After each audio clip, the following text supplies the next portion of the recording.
Let's jump right into it, man.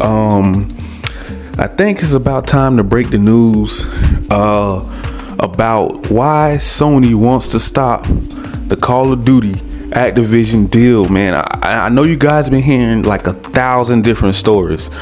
I know you probably been on you've been on the blogs and the vlogs and the medias, and everybody just been trying to figure out what in the world is really going on. We really need to know what's going on. Where did we go wrong? Where did Sony go wrong at? And I think we may have to start from the beginning, because that's the only way you really can understand why they're so mad. The reason why they're so mad, because of all the fans and the fanboys have been putting Sony on this high pedestal like nobody in the world can actually touch them. So now that they're faced with a little adversity, you know, they got a little pushback from Xbox and Microsoft. They don't like it. The shareholders definitely don't like it. These guys have lost, I think, since this was announced. The whole Activision Blizzard deal was announced. Buying Call of Duty was announced. Sony is down from 20 to 25 billion dollars in the hole from the shareholders and stockholders, and you know, due to this deal.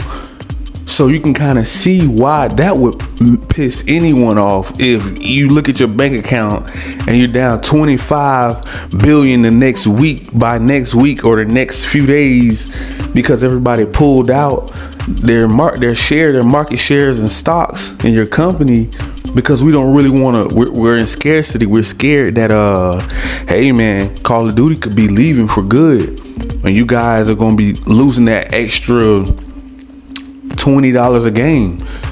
And Call of Duty sells millions and they make billions. So if that game is gone, where are you getting? You don't have enough to upkeep, you know, our revenues that we need for these content creators. For these, it's like over 2,000 employees, you know. So it's over 2,000 employees that's working on Call of Duty. Probably more or less, somewhere around that number from what I heard. So you got, like, you know, you're 20 billion in the hole. You don't want to listen to your fan base. Sony just don't want to listen to PlayStation. The PlayStation fans of the world, we've been asking, you know, a long time for them to come out with first person shooters. Man, they need a Halo or something over there on PlayStation. They need another Call of Duty or something. Like, they need to bring back Killzone or something, because because we didn't know if Call of Duty was gonna grow and become bigger, or if it was gonna drop off and just become irrelevant and just be kind of just like flatline and really don't sell that well anymore. So that's why we always looking for something new, something fresh, something different. Even if it ain't really better, you know, we just kind of looking for something like that. And the power of gaming have become just off the charts. They broke records when the pandemic, when the Rona hit. You know, that was unfortunate. When everybody was forced to be isolated in the house, and you know, everybody had to quarantine, and all these this crazy madness was going on. That was real unfortunate. But gaming took off like a rocket. It got so bad, guys. You couldn't even find, to this day, some Walmarts, you can't even find a controller in Walmart. That's how bad gaming that's how much, I shouldn't say bad. It's bad if you're looking for the extra accessories, but it's good if you're a company, because both are doing really well. Another thing I like to touch on, Xbox is actually competing really hard over there in Asia and Japan area. They're selling really good. That's another thing that is making Sony very mad, because they're pushing out more Xboxes now compared to the Xbox One era. And now you got Game Pass that's about to possibly have day one Call of Duty games on there, and your console is already on fire selling like hotcakes, I don't think see, from being so cocky and arrogant all of these years, they have been spanking Xbox. I think it was even some years it was spanking Nintendo a little bit. It's just been a real hard, rough time for Xbox and the boys. And we all want to see them compete, but at kind of like a stable growth level. Like we don't want like one to be over the other one, or we don't want like PlayStation to outdo Xbox with the fanboys on the Xbox. The Xbox on that side, they're like, man, we don't really got nothing to compete with. But if we get this Call of Duty in our hands, that automatically skips the line. You're automatic. You ever been in a line, or you've been standing in a line and someone, you've been waiting in the back of the line for so long, and somebody just skipped the line all the way to the front. That's what Call of Duty does. It puts you up there with the God of Wars, with the Uncharted's, with the Spider-Mans. Call of Duty is right up there with GT5, Gran Turismo 5. It skips the line. So it's like, this is why they were so mad.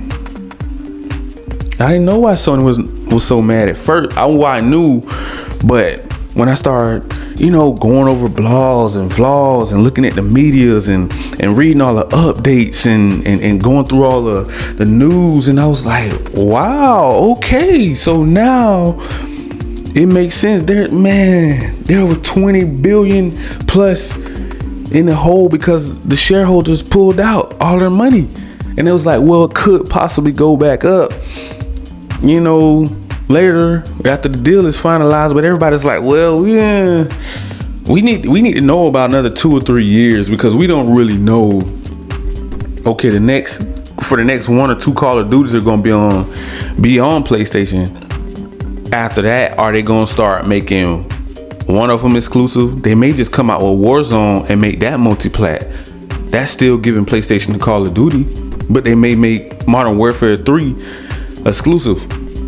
So I think I heard somebody kind of mention that as well, and they were kind of like, man, I don't really know if we really want to go through with that deal, because Sony was like, I don't know if we want to trust that, because what if Sony, and you guys already know Sony is well known for doing some little backdoor scheming, locking down DLCs, locking down games. Look at Wolverine coming out. It's going to be exclusive to PlayStation, and it's probably later on going to come to PC, because they are going to need that extra stream of income if Call of Duty leaves. If Call of Duty is out the door around 2025, 2026 ish, that's going to be, Sony's going to take a huge hit, because if you're selling games, you're making like the company is at least gonna bring in, Sony at least bringing in like 20 a pop. And if you get the upgraded versions, like if you get the exclusive versions with like more content, or the bundles, maybe 25, 30, depending on how much the game is worth. So you really don't want to lose that extra, and they're selling millions of copies of these. It's like, think about that, guys. You're only getting one Spider-Man every 4 to 5 years. You're only getting one God of War every 4 to 5 years. Call of Duty is selling like hotcakes every single year. That's like 2K and Madden. They're just selling and selling and selling, because that's the only #1 shooter that's multi-plat. If Halo was on PlayStation as well, I'm pretty sure it'd be doing pretty good too. But it's not. You know what I'm saying? So, it's like that Call of Duty is the #1 shooter, but they don't even bring out Halos that much. So we're gonna have Halo for like the next X amount of years, and they won't bring back Killzone, they won't bring back SOCOM, they won't bring out a new IP, a new Call of Duty like competitor. Like they want to buy Destiny and make Destiny be the new Halo. I would say that would be the best option to do, is come out with like a Destiny 3, and maybe maybe put it on PlayStation and PC, because I'm pretty sure PlayStation is going to kind of copy Xbox, and pretty much all their number one hits are going to pretty much have to be on PC to make up the lost money that they're not really selling too great like they want to. They're selling good, but they're not selling great like they used to. They're not hitting God of War numbers on everything. They're not hitting Last of Us numbers on everything. That's why they keep making them. That's why that's what I had to sit down and think, man, why do they keep doing all these remakes? Because they're not hitting that sweet spot, you know. And Xbox have been walking on eggshells for the past 10 years, having to fight with Sony back and forth about how can we make Xbox better. It was one year I think they was actually about to stop Xbox and shut it down, but Uncle Phil came in with the plan, and man, when that Game Pass took off, it took off like a rocket. Sony is saying it's going to take 5 to 7 years to even compete with something like Game Pass, and it may take 10 years if they get something like Call of Duty exclusive, because they're not really big on doing day ones on PlayStation Plus.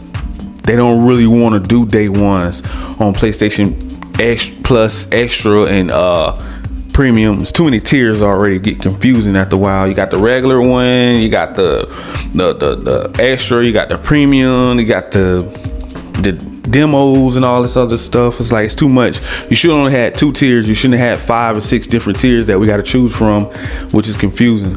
But you can play Premium on PC, so that is a plus. That is great. But we don't, being 25 billion in the hole, guys. I can actually see why they are upset and angry, and they're getting flued out to Brazil, trying to figure out how can we stop this deal. Because if we're gonna keep that extra stream of money coming in from Call of Duty, and it's gonna be literally the value of Game Pass is already through the roof. It's already at the top of the top. It's on TVs, it's on mobiles, tablets, phones, PC, the console. They want Game Pass everywhere. They want it everywhere. They even want to put it on PlayStation and Nintendo, but that'd be too much. They don't want to. That'd be too much. Uncle Phil wants to put it everywhere. So I'm just saying, man, I always wanted, man, I don't have a problem with PlayStation at all. I love PlayStation. I love their exclusives. I still play them all to this day. God of War 3, one of my top favorite games. I just don't like the way Sony does business. All they do is take stuff and not really give the fans what they want. It's the old school mentality of thinking. It's the way they think. It's old school. It's like in the 90s, but we're in the new generation. Why are y'all still doing stuff, trying to do stuff the old way? You got to keep up. Everything is live streaming. Everything is going streaming services now. Why are y'all? It took them forever to redo PlayStation Plus. That's the only thing about PlayStation. They take forever to make a move. I don't know why. It's like they want to lock you down into their ecosystem. They want to lock you down to Sony, but then when it's not selling well, when it's not doing well, now they want to start looking at the other competitors. Well, what are they doing that we should do? Now they have their own Game Pass, that's great for us. I'm not complaining. I'm glad Uncle Phil brought out Game Pass, because if he would have, we would have never had PlayStation Plus Premium.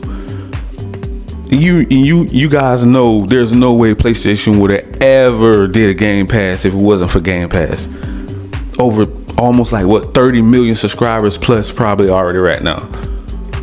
That's why it's going to take so long to compete, because it's so many people locked in the Game Pass, and even more that if this deal goes through, it's going to probably bump it up another 5 million easy. Probably like the first week when everybody discover, hey, Call of Duty, all of the Call of Duties, the whole franchise is going to be on Game Pass. Probably like that first week to a month. The next month or so, they're probably gonna put every single Call of Duty on there, and it's gonna drive Sony up the wall. And you have to, and these guys got to figure out how are we gonna pay all of our game designers if Call of Duty leaves. You know, with 25 billion in the hole, 20 to 25 billion in the hole. I don't know. I don't like to see companies fail, but I like to see them be fair. And Sony haven't been fair for a very long time. But see, the Sony ponies, they're not gonna acknowledge that. They're not gonna say, hey, you know, Sony's doing us right with all these remakes. No, we want new IPs from Sony because that's what they always been great at. That's the two things these two companies have been great at. Sony have always been great at single player story driven games, and Xbox have always been good at multiplayer games. That's it. Sony good at story-driven single-player games. Xbox good at multiplayer games. And then you cut the deck down the middle. Nintendo good at their own exclusives. PC good at everything. So, I mean, that's pretty much it, guys. We're gonna leave it there. And I'll be back later with another video, you know, to touch on this story. Just entertainment. You know, I don't take nothing personal. I'm down with both sides. I love PC. I'm a PC gamer. I love PlayStation, Nintendo, mobile streaming games, Xbox, Sega, arcade games. So one day we may take a trip to the arcade room too as well. So until then, to the next video, guys, make sure you smash that like, that subscribe button, click that notification bell. Thank you and peace.